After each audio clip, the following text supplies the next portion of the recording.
you come to a point where enough is enough. I was at the Freedom Rally. Now these have been going on for, I think this was the third one, like big event in London. I hadn't been to the previous two. I don't know why, maybe and I'd planned to go. You know, when you tell yourself you're going to go. I was feeling a little uncomfortable because people tell you that it's not good for your profile. You know, people follow you.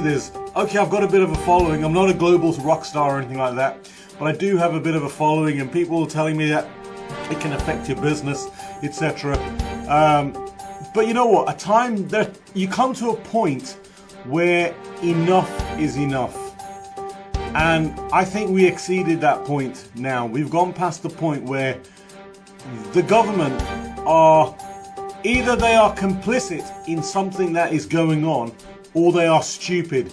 Now, I don't believe the people who are in power are stupid people. They're highly educated, they're highly articulate, they're very intelligent, very capable people. They've all got degrees and PhDs, and they've all got top jobs, and they all earn mega bucks. And people who get to the top of the ladder, and people who run the country, they're not stupid people, they're not thick people. You've got to be fairly intelligent, clever, sophisticated, articulate type of person to get to that position. So what I find is that my only conclusion is that there is something going on, that there is complicity. And now everything starts coming together.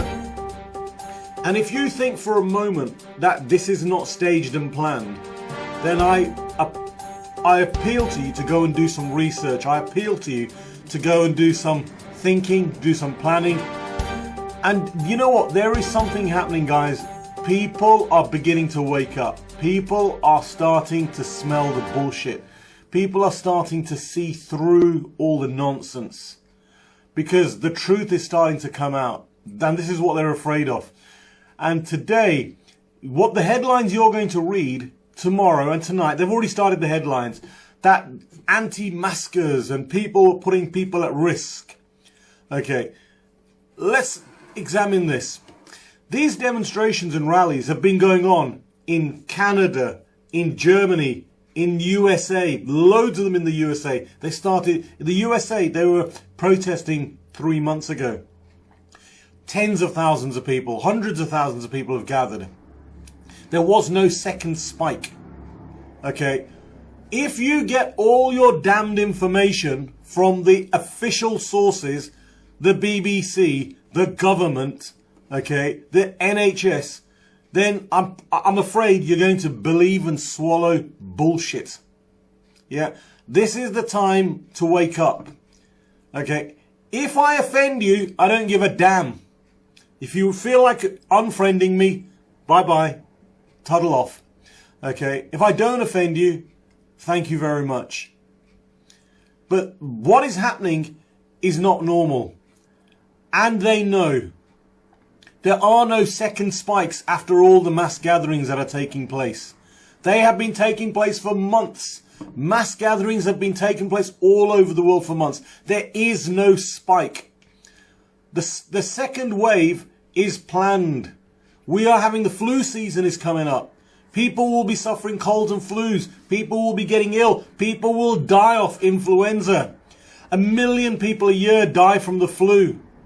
The BMJ, the British Medical Journal, one of the most respected scientific journals in the world, the British Medical Journal, remember, this is Britain. We are one of the most respected countries in the world. We were an empire, that's why.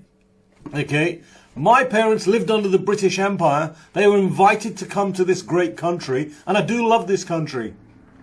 I love this. I'll tell you how much I love this country. I served in the British Armed Forces. That's how much I love this country. Okay, so I don't need anybody telling me that I am a threat to my fellow British citizens, because I wore the Queen's uniform. I wore the Queen's uniform to protect this country. And I will call out the bullshit when I see it. I will call out the bullshit when I see it. And I saw today a lot of bullshit, guys. They predicted the second spike 6 months ago during the first lockdown. I remember that. They were talking about a second spike. It's called predictive programming. People, wake the fuck up. Yeah, I don't mean you guys who are watching here. I think most of the people who are watching me now, I'm talking about the people who are still fast asleep. They've got their heads up their arse. And they call people conspiracy theorists. And they laugh at people. But in a few years' time, they will not be laughing. They will be the ones crying. Because when they are asked in a couple of years' time, what did you do? What action did you do? Did you raise your voice? Yeah, did you support the ones who, if you can't raise your voice, did you support the ones who are raising their voices?